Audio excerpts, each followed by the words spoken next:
Hello everybody, welcome to this week's live stream. I've completely forgotten what I was going to say. We run these every Friday. It's a quick catch up with what's been going on over the week. Have a look at the major markets. Have a look ahead to next week to see what the major announcements are next week. And have a look at any markets that you want looking at.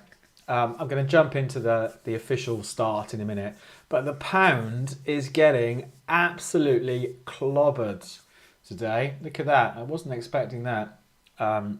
We've got weaker than expected PMI data, I think, or manufacturing data. Yeah, manufacturing purchasing managers index, weaker than expected, adding to signs of a stalling economy. So the poor old pound, which closed at 121.60 yesterday, is down 160 points today. So we'll come back and have a look at that in a second. Right, let's just get the formalities out of the way. Let's just do our risk warning. The presentation is only for educational purposes. It does not contain and should not be construed as containing investment advice or an investment recommendation or an offer of or solicitation for a transaction in any financial instrument. David Jones and Capital.com accept no responsibility for any use that may be made of these comments and for any consequences that result. Spread bets and CFDs are complex instruments and come with a high risk of losing money rapidly due to leverage. 78.9% of retail investor accounts lose money when spread betting and or trading CFDs with this provider. You should consider whether you understand how spread bets and CFDs work and whether you can afford to take the high risk of losing your money. All right, quick look ahead to next week. I mean, the big thing for next week is a week today. But before that, on Tuesday, we've got Australian interest rate decision. Clearly, inflation is very much the topic and has been all year. And what are central banks doing about inflation? So that might be interesting. The Aussie interest rate decision. Wednesday the 6th, US Fed minutes. Again, could definitely cause some volatility. So the minutes from the last US central bank meeting normally can give us a bit of guidance as to what they think about the state of the US economy. And the payrolls on Friday, big one, the US unemployment numbers. So this time next week, 1:30 next week, or not this time next week. So we should be doing the live stream as usual on 2:30, at 2:30 next week. So we'll see how the markets react. So if you're new to all of this, just to explain how it works, I'll go through the major markets now. If there's any markets you want looking at, put them in the chat. I can see that some people are putting some stuff in now, which is great. Particularly if it's an individual share, don't put the code in. If you could put the name in, that would be very useful to me. And also, don't spam the chat. So if you say, can we have a look at onion futures, you don't need to keep saying it over and over again. Okay, so good. There's the ground rules out of the way. Some bits to find out more about the company. Go to Capital.com, open an account, download the app, read the news, all that. Any questions after this? David.jones@Capital.com. You can follow me on Twitter @JonesTheMarkets to find out a bit more about my trading approach and the trading course I run, which you've got to pay for. Go to JonesTheMarkets.com and you can follow Capital.com on YouTube, Twitter, and Facebook. Right, let's get into it. Let's start off with the pound. Look at that. We'll have a look at the currencies as we're starting with the pound. I did wonder if we were going to get a bit of a recovery for like the pound and the euro, that maybe the US dollar, which has had a great trend, and you know how much I love the dollar index, was maybe getting a bit overcooked. I mean, the pound getting absolutely clobbered today on this manufacturing data, weaker than expected. I suppose the test will be, I mean, the big trend, let's not kid ourselves, the big trend is still down, pound against the dollar. You know, a year ago, it was, where was it a year ago? 138, and here we are now at 120. So it's lost 15% in a year against the US dollar. Trend absolutely still down. Could draw another downtrend in there, looking like that. There we go, that's not bad. That shows how the trend has accelerated since Feb of this year. So for me, Well, I'd still, the textbook approach, wait for a rally. Let's get a rally and sell into a rally. I suppose if you wanted to be really aggressive, let's flip it over to an hourly chart. It could be an interesting one next week if you want to go against the massive trend. We did have this low from only a couple of weeks ago now. Where was it? 119.30.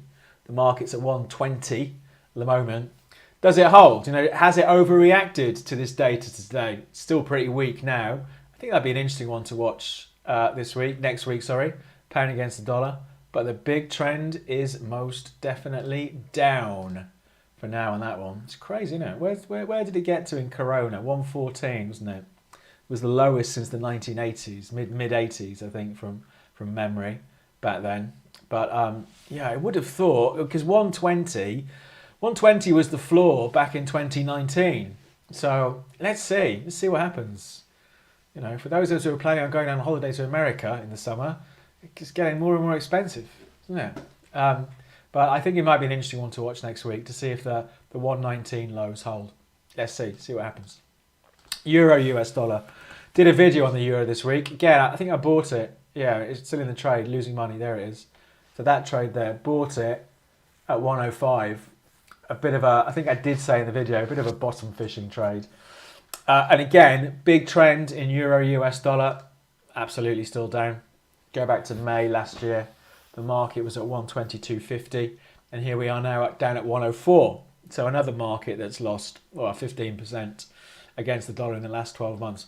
But I did that video, I think we did it on Monday of this week for the euro, and I just wondered whether these lows, and I think it's still a valid trade, whether it is going against the trend, whether these lows from May down at 103.50 would hold. We saw it turn around from here in May. Saw it middle of June, 103.50 again. And what happens now? Now it's at 104. So another interesting one to watch next week. Again, from a purist point of view, shouldn't be looking to be a buyer here because that big trend is down. But from a shorter term trading point of view, I think that's an interesting one to watch next week. Let's see. What you can see it there. This is on the hourly chart now. So you can see it over the last 6 weeks or so. Whenever we've seen the euro down at these levels, we have seen the buyers come back in. So some big levels to watch next week on the euro and the pound. And of course, the all-time favourite, the dollar index. Love this market. Has it made fresh highs today? What is it? 105.21. 105. Oh, not quite taking out those highs. So the dollar index on the daily chart. Let's go on the daily chart. So this has been the trend for the dollar going back to May of last year. And I've said in recent weeks, recent months, it's been a great trend to trade, this dollar index trend. So it's the dollar against a basket of currencies. Swiss franc, euro, yen, pound, Canadian dollar, some other ones. It has got, since the Russian invasion of Ukraine, it's acted something as a safe haven, the dollar. It has got quite overextended from that longer term trend line. So I was, been thinking, well, maybe we do a bit of a pullback in the US dollar. And we had a tiny pullback really from mid-June to the end of June, and it snapped back again. So another interesting one to watch next week. Does it go blasting through the old highs? The old highs are, 105.52. It traded 105.21 today. Let's see what happens. I still think, sort of gut feel, that it is a bit overextended, the US dollar. Perhaps the Fed minutes next week on Wednesday will be the catalyst for a bit more volatility in the dollar. So that could be worth watching to see what happens when those come out on Wednesday evening, UK time. But I'd absolutely be a buyer of a sizable dip in the US dollar. So let's see what happens. So that's the dollar. Gold and oil and silver. I'm short gold at the moment actually, and I'm short gold because I was long gold and I put a stop and reverse in. So I'm short. I don't think I've got a trade in this account on gold. No. So for myself, I am short gold at the moment. I did think a week ago it was going to get a bit of a move on. The fact it hasn't got a bit of a move on, whatever. So I went short. But like I always say, or often say, I think it's a boring market. Gold, it was down 3.5% last year. We had this massive volatility on the Russian invasion, but here we are. We've bumbled our way back, to where it was in July 2020. So we're back to where gold was 2 years ago. I think from a medium-term point of view, it's an interesting one to watch next week to see if the buyers come in for gold next week. Because we had seen, there's a lot of support, not a million miles away from where we are now. So if I go, sort of here, I think these are the lows for the year. Okay, so 1778 is the low for the year in gold. 1780, this low here. So 1780 is the low for the year. If we saw it break below that next week, perhaps we'd see a bit of a sell-off. And then we have these lows down here, whatever they are, in December, 1750. So there's a lot of support, 1780 to 1750. Let's see what happens. But I just don't think it's that exciting. But there's definitely an argument to think about being a buyer down here, even though I'm short at the moment. I think there's an argument for being a buyer. I think I went short. I think I got stopped and reversed a couple of days ago. So from up here somewhere, 1820, 1825, something like that. But on the hourlies, you can see it has just been drifting for the last couple of weeks, the price of gold. Let's see what happens. Let's see what happens next week. Silver, we did do a silver video this week on the channel. I don't know if you've seen that. It's well worth watching it. Just the first couple of minutes, because it's got some zombie content, our silver video. I'm not joking. So watch that. I'm short silver at the moment, and it's making money. Here we go. I've been short, it feels like forever, in this account for silver since the 13th of May. It's up £80 or so. Let's have a look at silver. What's the market doing? I hate silver. I really do. It's just not been a good market for me. It's below $20.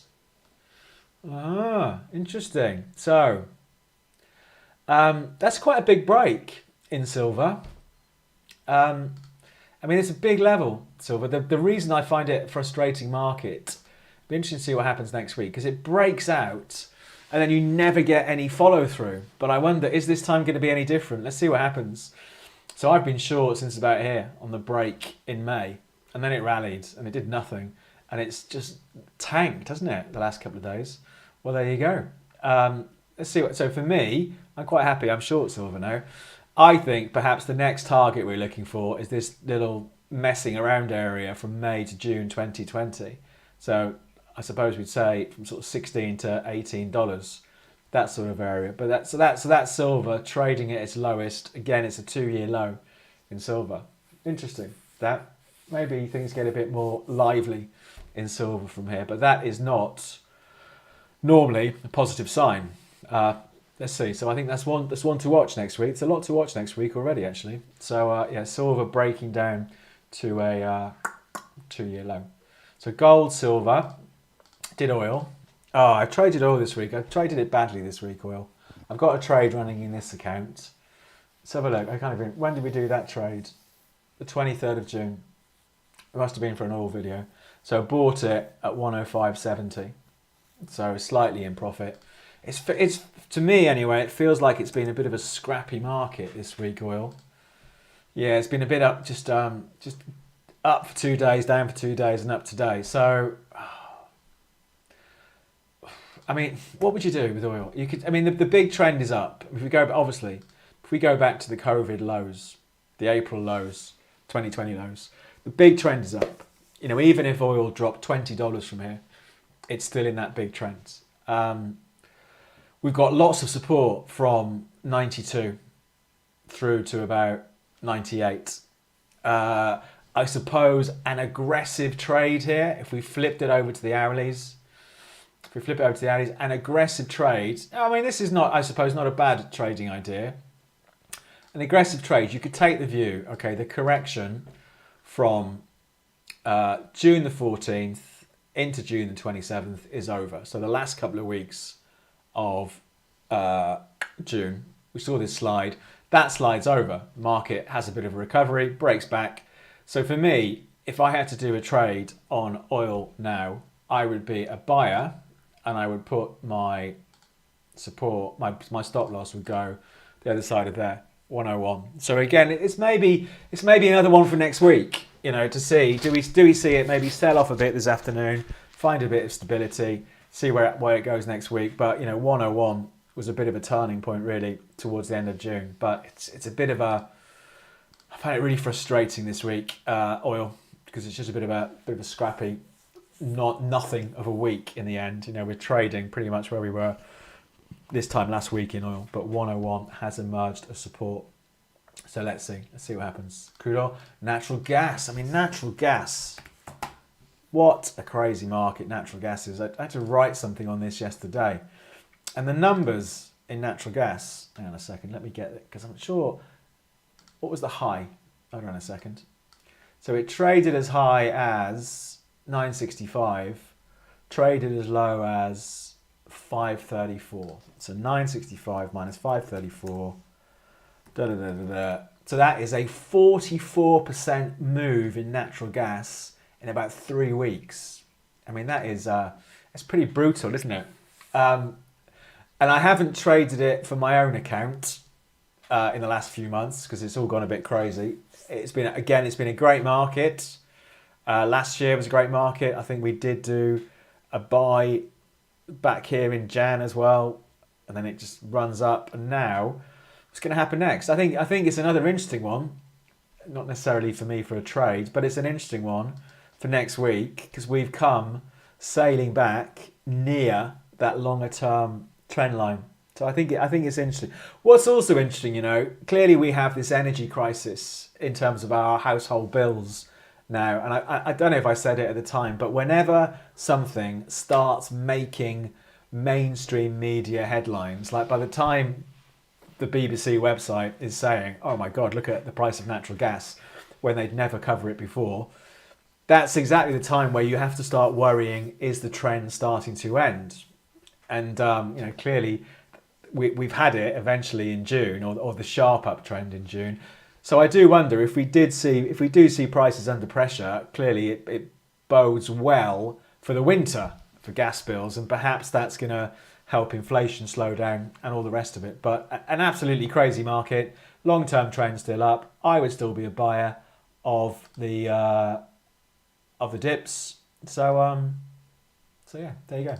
But I'd rather wait to see what happens next week, really. I wouldn't be a buyer at the moment because that trend for me is still down. It has some vicious moves, as you can see, natural gas. So, still under pressure, trend still down, nice little downtrend there. Let's see what happens next week, but still weak and a pretty brutal 3 weeks in the price of natural gas. Okay, that's natural gas. What have we done? We haven't done stock markets yet, have we? Let's have a look at stock markets. So I did a video yesterday on the Dow because, as I'm sure you know, the first 6 months of 2022, which ended yesterday. Oh, I can't even type S&P 500 today. The first 6 months of 2022, which ended yesterday, has been the worst first 6 months of a year for stock markets since 1970. So we got to go back 52 years to have a worse first half of a year than we've just been through. Okay. In the video yesterday, although this is the S&P we're looking at, in the Dow video yesterday, I did speculate again about has sentiment reached an extremely pessimistic. So the trade I tried to do yesterday in the Dow was to be a buyer on the dip. So I left an order in to buy, but it didn't get filled. Where's the order? 30,400. So I did the video yesterday morning, left the order in, and the market did sell off. My order was in here, but it didn't get filled because the market didn't hit my level. And I do wonder, yes, let's stick with the Dow as we're on it. Yes, the trend is down, But everything is so pessimistic about stock markets and the economy at the moment. I do wonder, is this the moment where we have another one of these, strong counter trend moves? Let's see. Let's see what happens. Again, the purest approach here, sit on your hands, wait for a rally, wait for it to run out of steam, sell short. The aggressive, go against the big trend approach would be, I suppose an aggressive trade would be to be a buyer today with a stop under yesterday's low. That's a very aggressive trade. At the moment, the market is 500 points, the Dow 500 points above yesterday's low. But I do wonder, we had the slide, the rally, bit of a slide. Do we see stock markets try and get a bit of traction next week? It doesn't change the bigger downtrend, but are we at the point where they're all a bit overstretched to the downside? Let's see what happens. So here's the S&P. S&P trend still down. There we go. Nice little downtrend in the S&P. So it peaked all-time highs in early January. Since then, it's been down. This has been the sharper trend. So for me, I'd still be looking to sell short in a bit of strength. But from a short-term point of view, maybe we will see this market squeeze a bit higher from here. So short-term, for me, bullish. Medium-term, still bearish. Let's see what happens. And the Nasdaq's going to look the same, of course, as well, isn't it? Here we go. This is the Nasdaq. The Nasdaq came right back to its trend line from April. So for me, the same as the Nasdaq, if I was going to do this counter trend trade on the Nasdaq, an aggressive stop will be underneath yesterday's low. That is a really aggressive stop by my standards. It's a couple of 100 points away from where we are now. Do we have the Nasdaq have another look at 12,000? Let's see what happens. So I do wonder if we'll see a bit of a short squeeze in some of these stock market indices next week. Right, stock markets, oil, gold, silver, the wonderful world of crypto. Crypto is the same, because everyone thinks now, obviously that I hate crypto. I don't know if I've mentioned that before. But everyone's so bearish now. I think, it's the end. It just proves it's a Ponzi scheme, blah, blah, blah, blah, blah. That maybe we'll start seeing it make a base. Absolutely would not be a buyer at the moment. But I think because the trend is still down. This is Bitcoin. The trend is still down. We did see it put in a low the middle of June around 17,500. The market's 19,500 at the moment. I think, like I said last week, I wonder if the volatility drops right off over the next few months because people just don't have the disposable cash to go and chuck £1,000 in Bitcoin, because of the cost of living crisis. So it wouldn't surprise me if it ends up being quite a dull market over the next few months. The big trend is still down.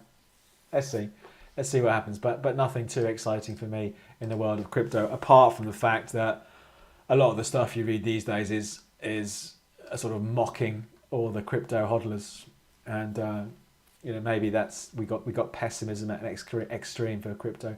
Same with Ethereum. Ethereum's trading at 1,060, back to where it was January 2021. Trend still down. No hurry for me to do anything, but interesting to see, does it start to make something of a base down here. So that's it. So for next week, I think there's a lot to watch. These currencies, the pound is the obvious one to see. Does the pound has been absolutely hit today on this PMI data? Does it hold above the old lows, which were only from 2 weeks ago? Does it hold above those lows? I think that's quite an interesting one.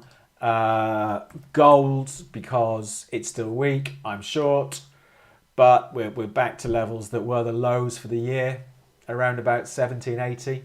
Let's see what happens there. Silver looks like has got exciting for once in its life.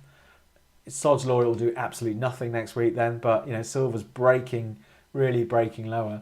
So I think that's quite interesting. And stock markets, I definitely think they are the chance of a short squeeze that rallies up, rips everyone's face off, sucks in loads of new buyers, only for the markets to dump again. So I think it could be an interesting couple of weeks for stock markets. So lots to watch, but nothing for me that sort of jumps out as a trade at the moment. So what we're going to do now, I'll just run through those contact details again, then we'll go through the questions and the stuff that you want looking at. So to find out more about the company, go to Capital.com. Any questions after this, drop me an email, david.jones@Capital.com. On Twitter, I'm at Jones the Markets, and jonesthemarkets.com to find out about my trading approach and trading course, and follow Capital.com on YouTube, Twitter, and Facebook. Right, let's have a look at the questions.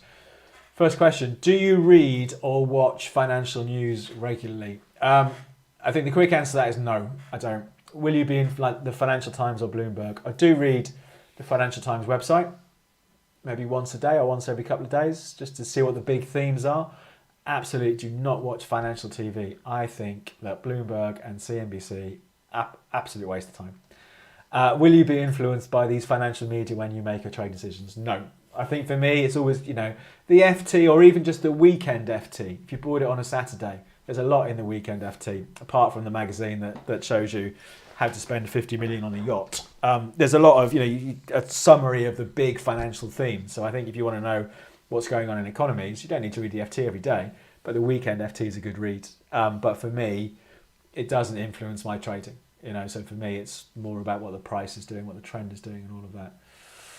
We looked at pound against the dollar and the dollar index. Yeah, we looked at that. There's an uptrend line on XLY. XLY, Consumer Discretionary Spider from 2008. Hang on a second. I don't even think. I'm guessing. Is that an ETF? Oh, here it is. Here we go. So it's the S&P Consumer Discretionary sector thing, isn't it? From 2008. I don't think we got data going back to 2008. Or maybe we have. Hold on a second. Yes, we just about do. Well, I've got 2009 here. So let's so you're saying there's a trend line going from down here there. I mean, for me, that's still a valid trend line. Only being breached once during 2020. Oh, hang on. This is another one of these magic trend lines, is it? Where we ignore what's been going, where we ignore stuff we don't want to see. It's one of those trend lines. Yeah, I think I had that discussion last week with somebody else. For me, the trend line sits under all the data. So that trend line is still valid for me. It's still about 40% lower than where the market is. But also, of course, the trend for this year is still down. So for me, that trend still looks like that. So for me, it's an interesting one there, but I wouldn't be in a hurry to buy from a longer term point of view just yet until we see a shift in this trend. So let's see. Can we explain why commodity prices are dropping? Do you know it? And it's been sizable, hasn't it? If we look at, and I must admit, I haven't looked at the news for this, but if you look at copper's gone from 5 in March to 358 now, so it's down 30%. Platinum, and I wonder. Well, I think. I mean, one obvious thing to take is that there's platinum. Economic slowdown. If we have an economic slowdown, if we go into recession, if people aren't spending money, it's going to affect demand for raw materials. Yeah, all this sort of stuff. Cotton took a big hit, so I think that's it. The slowdown is one thing, obviously. I mean, cotton took a massive hit. So that's clearly going to have an impact on the demand for raw materials. And also, I also think there's a point where, which ties into the demand thing, where this stuff just maybe got too expensive. If we stick with cotton 2 years ago was 50 cents, whatever it is, a bale or however it's priced, but it was 150 in May. Yeah, so it tripled in value in 2 years. The price of cotton, and we've seen this massive run up in all these commodities, and there comes a point where it's just not viable anymore. So I think it is concerns about obviously the economic slowdown and just the fact everything got too expensive, which is good for inflation, of course, because if raw materials are dropping in price, then that is good to try and temper inflation. It's going to take a while to feed through to the numbers. But let's see what happens. But I think that's it. That's the reasons for that. Is there a death cross in gold? I do not believe in death crosses personally, but we'll take a look at it. Let's take a look. So a death cross, there's a couple of ways, I think. For me, the textbook definition of a death cross is when the 50-day, here we go, and the, hang on a second, the 50-day and the 200-day moving average. The 50-day crosses below the 200 and they're both falling. Okay, so let's have a look on the price of gold. Hang on a second. I don't believe them though, like I say. I just think I wouldn't risk any money in it, put it that way. But there we go. So is that a death cross? I would say for me that isn't a death cross. So the 50 has fallen below the 200, but the 200 is still just about going up, isn't it? 200-day moving average. So for me, that's just a normal sell signal from two moving averages crossing over. The last signal we had was a buy signal back here in January of this year, and a sell signal. It all got a bit messy there, didn't it? So for me, it's just a normal sell signal, but I'm not a fan of moving averages, but there we go. Let's get rid of those. We looked at crude oil. Could we have a look at Swiss yen? Yeah, we looked at those other markets. Let's take a look at the Swiss franc against the Japanese yen. Still looks bullish, doesn't it? I would say. I think, have we looked at this before? I can't remember. So for me, absolutely strong trend going back to May, accelerated this week. Again this week, the Swiss has hit its highest against the yen in however many years that is. So that looks really bullish to me. So I'd absolutely still be a buyer of dips on the Swiss franc against the yen. If we were to flip this over to an hourly chart, where's that going back to? May, maybe. Then for me, still be a buyer based on that. The closest I would want my stop. I mean, it looks like a good place for a short-term stop. The other side of 139.80. So that's an interesting one to watch next week if you fancy watching Swiss yen. 139 to 139.80. There's been good support over the last couple of weeks in the short term. So let's see. Let's see what happens. Is silver bottoming? In my opinion, no. But silver does whatever it wants to do. We take a look at Vodafone. Yeah, let's take a look at Vodafone, the UK stock. This has been such an underperformer over the years, isn't it? Vodafone. Let's take a look on the dailies. Didn't someone take a stake, or some other business took a big stake in it? Or was it some entrepreneur, billionaire guy? Can't remember. Anyway, I mean, it just looks boring, Vodafone, doesn't it? If you think what stock markets have done over the last 5 years, Vodafone's just slid. I think it's a good dividend payer, but just over the last 2 years, it's just stuck in this sideways range, isn't it? I mean, if somebody asked you to draw a boring stock chart, you couldn't do much better than Vodafone, I don't think, over the last 2 years. So it just looks pretty dull to me. So if it gets knocked back towards £1, it looks like a buy. Then it always struggles up at £1.40. At the moment, it's at 126, so it's in the middle. It just looks dull to me. So let's see.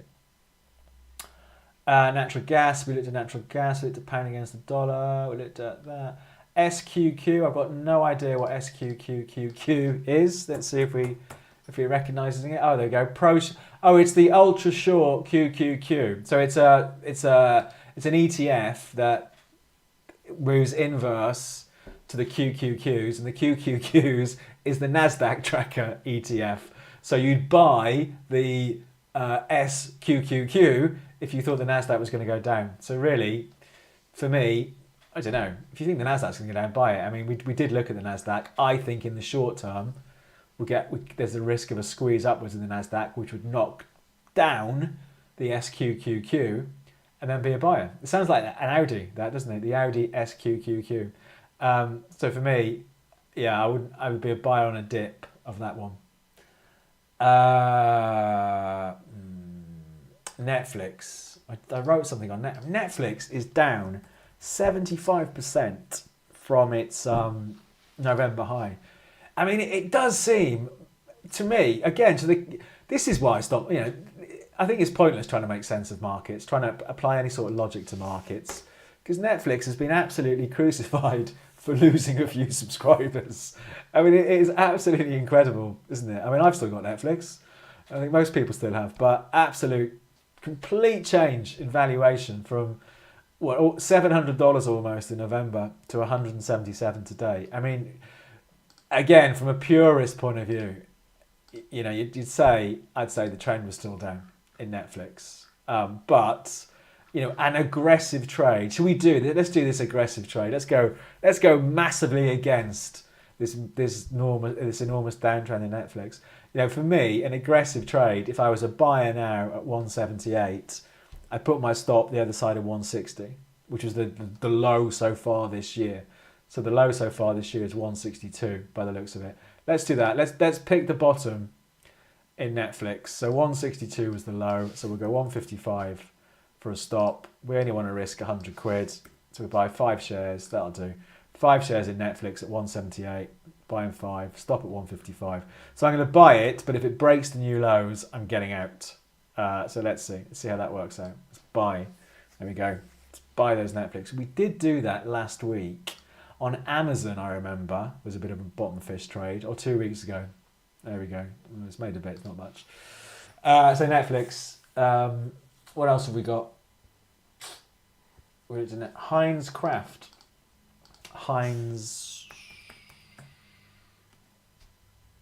Kraft Foods, you mean?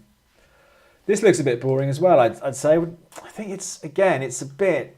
It's not as boring as Vodafone, is it? But it's all a bit sideways. It's difficult, isn't it? Because it's a range. So if you're stuck in a range, you want to be a buyer on weakness and a seller on strength. I would be anyway. The low is 33, the high is 45. It's trading at 38. You know, so it's almost halfway through the range, isn't it? So if we had a shock move like we had back here, I'm guessing on earnings in May, it's a nice buying opportunity. If I was a buyer now, the closest I'd put my stop would be the other side of $34 or whatever it is, or euros. But it's a bit of a sideways chop one, isn't it? Aussie dollar, US dollar. I'm in an Aussie dollar trade this week. It's got absolutely clobbered this morning. I bought it, so I might get stopped out with this today if it carries on. But I bought it because, again, because I wondered. So we've been in a correction since April. Makes a low. If I fast forward, if I take it back to where I bought it, I think it was there. Makes a low, has a rally, sells off and holds above the previous low. So I bought it this week, and it might end up being the quickest I'm going to get stopped out of a trade on a daily chart, because I only bought it a couple of days ago. So bang, it's got absolutely slammed today. So that is a 2-year low, 25-month low for the Aussie dollar. So for me, it's an interesting one to watch next week, because maybe I think an aggressive trade, if you thought it was a false break, if it starts to recover next week, it'd be quite interesting. But that is, you know, the first step of what looks like potentially quite a bearish move in the Aussie dollar. Let's see what happens. So it's a big level gone today. Euro against the Aussie dollar. Let's take a look at Euro Aussie. We've got a trade in Aussie dollar. That one at the moment. Hang on a sec. I think. I mean, that is an. I remember looking at that. We went short that. I think we looked at that back there, and I went short. But again, you know, if we get a bit more strength next week in the euro, so we have a stronger euro and a weaker Aussie again next week, it starts to look like a breakout, doesn't it? Personally, I'd rather buy a dip back towards the trend line, back towards 150. But it's another, you know, it's probing through this level that's been a real problem since March. Well, I wonder why the Australian dollar is so weak. I wonder if it is to do with commodities and metals getting hit so much because their economy is so very much a commodity-driven economy. Let's see if there's any iron ore prices plummet and China PMI. Don't know. I can't see anything conclusive there. No. Okay. Let's see what happens with that one. We looked at gold. We looked at pound against the dollar. Aussie Yen. Let's have a look at Aussie Yen. Aussie Yen. I mean, personally, again, you know, we're seeing this big move today because of this Australian dollar weakness. I would personally still be tempted to be a buyer of a dip, but I'd rather watch it and see where the dip goes next week. I think markets are quite, for me anyway, for my approach, quite hard at the moment. I think there's a lot of scrappiness going on. But for me, I'd rather be a buyer of the dip. I suppose you could argue it's the start of a bigger sell-off. I think both those points are valid. I'd still rather be a dip buyer than a seller of Aussie Yen though. But again, let's see what happens next week. Hold on a sec. Right. Lucid Motors. I mean, there's been, quite a lot of fallout in the whole EV sector, hasn't there, this year, or since the November peak in the Nasdaq. So Lucid, which do make an incredibly good-looking electric car, really nice-looking car. It looks all, there you go. It looks quite futuristic, the Lucid, but I think it's about £125,000 or dollars, so it's expensive. But the stock price is down from 57 to 17. So again, with all of this stuff, if you were going to buy them now, we'd need to bear in mind that you are buying against, the trend since November. If I was a bottom fisher now, again, like with that Netflix trade, I'd want my stop loss the other side of the absolute low it's hit so far. And the absolute low is just ahead of $13. So for me, that's what I would do. But I'd be quite happy just to wait things out and see what happens, because these things are so beaten up. It seems unlikely that they're going to go zooming away anytime soon. What do you think about banks manipulating currencies? Do you think there is some truth to that? Well, banks are the biggest participant in any financial market normally, aren't they? So, if you had a thinly traded currency, then in theory, it could be pushed around you. And there's been, in the UK a few years ago, that LIBOR fixing scandal, wasn't there? About the 4 o'clock LIBOR fix. So, this stuff goes on.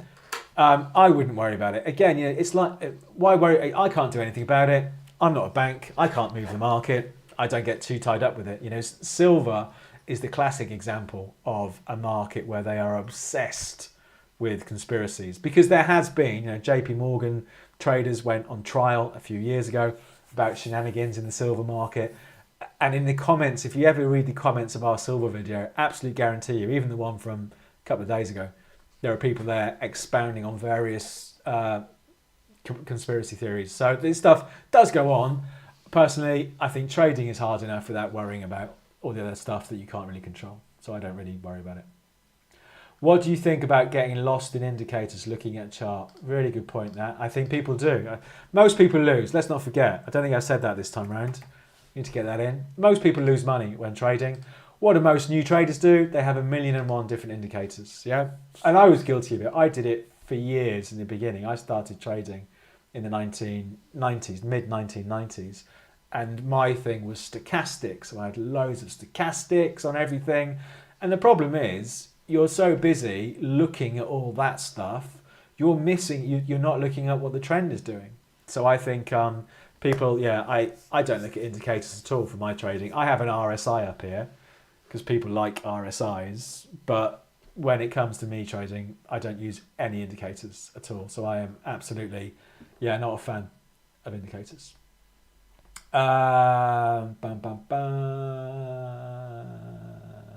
Do you trade US UK inflation index?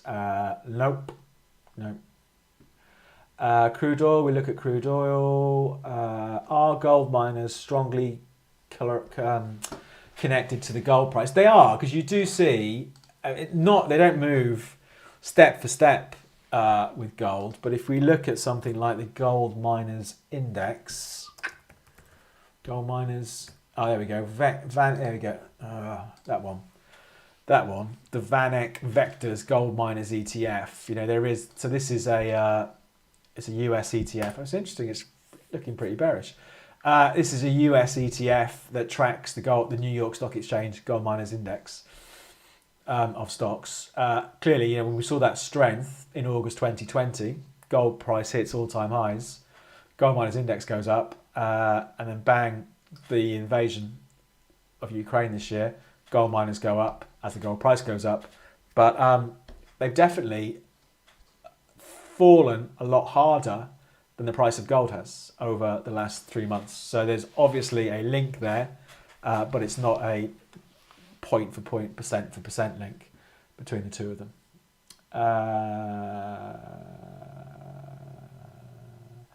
Do you time entries to coincide with certain times of the day, i.e. when are the best spreads? No, I don't trade. I don't trade overnight markets.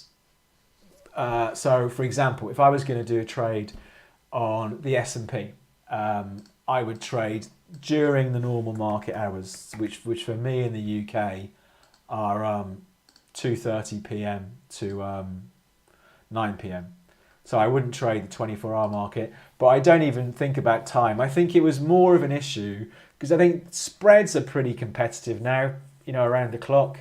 It was more of an issue maybe 10 years ago, 15 years ago. But for stuff like oil, I don't think about what time I'm going to do the trade, or gold. But for US markets, I would trade personally during US market time. But if you want to trade at 3 o'clock in the morning, yeah, the spread is a little bit wider, but it's not horrific, I don't think. So,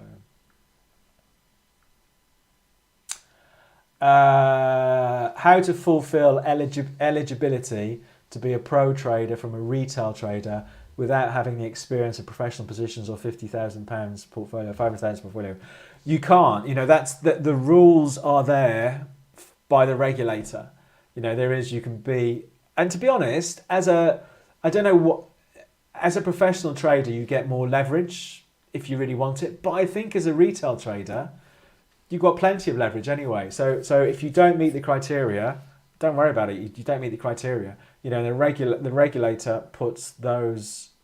I don't know if it's the regulator or the broker, whoever, but the controls are in place for a reason, and the reason is to protect the client. Okay, so the amount of leverage we have in this day and age, I never know where it is. I think is more than enough. To be honest with you, if I look at trading options, there you go. So on indices, so I'm in a normal account. I've got 20-1 leverage on indices, 30-1 on currencies, 20-1 on commodities. I think that's more than enough. If you're classified as a pro trader, you can have more than that, but I don't think people really need that. Australia 200. Yes, let's see what happened. Did the Australian stock index get hit today? Australia 200. Let's have a look on the dailies, the daily chart. What time is it? It's interesting that, isn't it? Because the Aussie index had been, we don't normally look at this, do we? But till June had been pretty sideways. That's interesting. I would never have guessed that. So the Aussie index had been pretty sideways till June, a bit like the FTSE, I suppose, where hadn't been hit as hard as like the S&P and the Nasdaq, obviously, but hit pretty hard. So I suppose if you wanted to do an aggressive trade, maybe we'll do this trade. It's the first time we've looked at it, but let's do this trade. If you want to do an aggressive trade on the Australian stock market index, been pretty sideways since May of last year. It's fallen out of bed during June, but the latest slide hasn't taken out the lows from mid-June. Could be a buyer, could take the view the market's overreacted and it's going to get knocked back into the range. Let's try that trade out. So 6.4 was the low. So let's go 63.50 for a trade, for a stop loss. I only want to risk 100 quid. Oh God, am I even going to be able to do this? How small can I trade? 0.7. Can I trade 0.7? Yeah, there we go. So we'll buy that. Buy that and take the view. This sell-off has been overdone and the market's going to push back into 7,000 and just go back to being a bit boring again. Let's see. Let's see what happens. How do you decide to sit out a trade on a scrappy market and not get tempted to trade? I think that's a good question, and I think that is learning to be patient and perhaps experience, and having the experience of doing 50-50 trades and losing money. I think there's nothing like losing money when you're doing it just for excitement, to teach you not to do it for excitement, to be a bit more patient. So for example, one thing I have done for years now, I do not look at any chart that is below a 1 hour chart. Okay. So I've got no interest in looking at a 5-minute chart of pound against the dollar, although there is a great trend there. Or I know people who trade off 1-minute charts, and okay, some of them might make money, but most of them won't. So for me, an hourly chart, absolutely the lowest I go. So I've got no interest in trading anything less than that. And for most of my trades, they're based on daily charts. So that for me stops me doing scrappy trades. Yeah, or doing some dubious trades, or getting sucked in just because a market's moving, like the pound, for example, at the moment. If you look at the pound on a 1-minute chart, look at that. So that's pound against the dollar, 1-minute chart since 9 o'clock this morning. How exciting does that look? But for me, having a look at a higher time frame helps keep my gambling impulses under control. Do you think markets will be as scrappy in the second half of 22 as the first half? If so, should we all find a new hobby? Yeah, I don't know. We have. If we stick with pound against the dollar, it's been a clear trend, isn't there? Since Feb, there's been a clear trend in stock markets this year as well. I don't think, famous last words, we are heading for the sort of financial Armageddon that some people are talking about. And I think if we see, a continued bust in some of these commodity markets, that's clearly going to help inflation. So even though stock markets have had the worst start for worst 6 months in a year for 50 years, I don't think we're going to see as bad a next 6 months. We'll come back to it in December and the markets will have slid in like 30% again. I just think the pessimism is perhaps getting a bit extreme. So perhaps it means, I don't think it means they're going to go racing away over the next 6 months, but perhaps we have a bit more of a boring, rangy next 6 months. Let's see what happens. No one knows, do they? Do you wait for confirmation, or do you anticipate that a level will hold when trading? Good question. Personally, I wait for confirmation that a level's going to hold. So something like the Aussie Dollar trade that hasn't worked out. So for me, if I see it, if I go back to whenever that was, end of May, so the market sold off. We've had a big turnaround from 6,800, and the market's bounced. I want it to come down and bounce again, or bounce near it. So for me, that's the signal. Okay, the level's held. And again, for me, it's just about being patient. It's something I've learned over the years, trying to second guess levels. It's just sit on your hands and be a bit patient. It's easier said than done, as we all know. When you're sat there in front of a screen and it's all going crazy, it's very easy to start sort of chasing the market. Like oil. That's what That if we come back to this oil trade, if we look at that on the hourlies, maybe that is that for me. That's the market makes a low June the 22nd down at 101, runs up to 112. It's a big move, 10% move, comes back and holds. So for me, that's as near enough confirmed that there's a lot of interest down here in a support level. So that's why if we saw oil dip and hold, I'd be a buyer. So again, it's just having the patience to wait and see what happens. We looked at gold. We look at gold. Kathy's ARK. We haven't looked at that for ages, have we?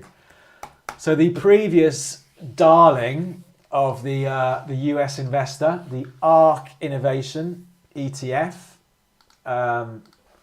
It's a fascinating story, this, isn't it? Kathy Woods is the person who runs that. So it had a fantastic run up from 2020. It was $34.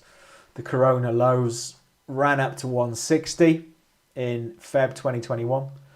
And here we are down at 41. So it's lost 70%. You could make an argument. We did do a short on this. This was months ago. It came out of it since then. In one of the live streams, we did do a short You could make an argument that is it starting to base out? Yeah, the ARK Innovation ETF made a low in May. Came back to it. This is that confirmation thing. Came back to it in June. Held, didn't break it. So again, let's buy it. We've only done one trade today. So we buy the ARK Innovation ETF. So it's trading at 41. That low was 34.97. So we'll put a stop. We'll put a stop at 34. It's a big stop, but it's a volatile market, isn't it? So we're going to 34 for a stop, and we'll buy 15. Buy some more, 16. Yeah. Let's buy 16 at 41.30. Stop at 34. Below that low in May. Risk of 97. Let's buy that. Let's see if ARK starts to turn around. But again, it's very early days, isn't it? It's only just broken out of that trend. So for me, if it was my money, I'd quite happily sit on my hands for a bit here and see what happens. Let's see. Let's see what happens.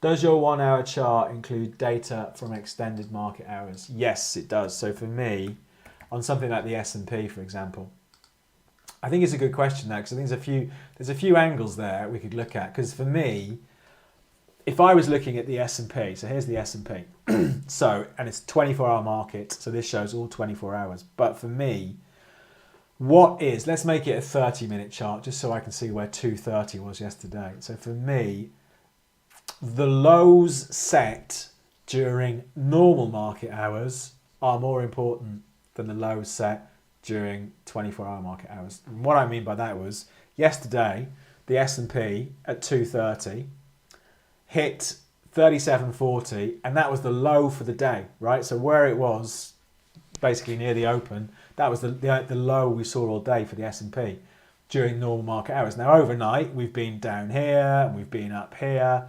The market's open again now, and I think what's interesting, the S&P is clearly quite weak at the moment in this 30-minute bit, but I think if you were a day trader, for me, that's a really important level to watch down here, and because that is yesterday's actual low, not the extended hours low. So, if you wanted to trade it, it's quite an interesting one to watch down here on the S&P.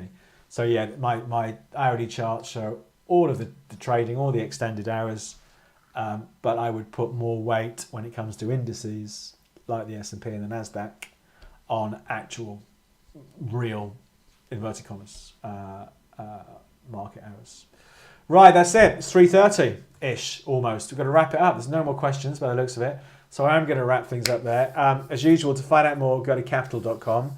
Any questions, drop me an email, david.jones@Capital.com, @JonesTheMarkets. Visit Twitter, jonesthemarkets.com to find out about my trading course, and follow Capital.com on YouTube, Twitter and Facebook. And like I said, I think there's a lot to watch next week. The likes of the pound getting absolutely clobbered today. Let's see what happens. Does the low hold? The low from just a few weeks ago. Does that hold? Still going down. It's within, 50 points of that low now. Gold and particularly silver breaking down. How's that going to work out? And stock markets, are we going to get a bit of a short squeeze in stock markets that catches anybody who's gone short a bit late, catches them by surprise? So I think there's a lot to watch next week. I think it's still, it's quite scrappy, funny week for me. My best trade has been the gold short, which I'm still in. Let's see what happens with that. But as usual, we'll do it all again next Friday at 2:30 after the payrolls, with the Fed minutes out on next Wednesday and the payrolls out next Friday. Perhaps we'll have a bit more clarity and a bit more direction this time next week when we're looking at markets. But we'll wrap things up there. Thanks for coming along. Always enjoy doing these. And good luck with your trading. And we'll see. We'll see where we are next week. Will Wales beat the Springboks tomorrow? Don't think so. But we'll see. We'll see what happens. Right.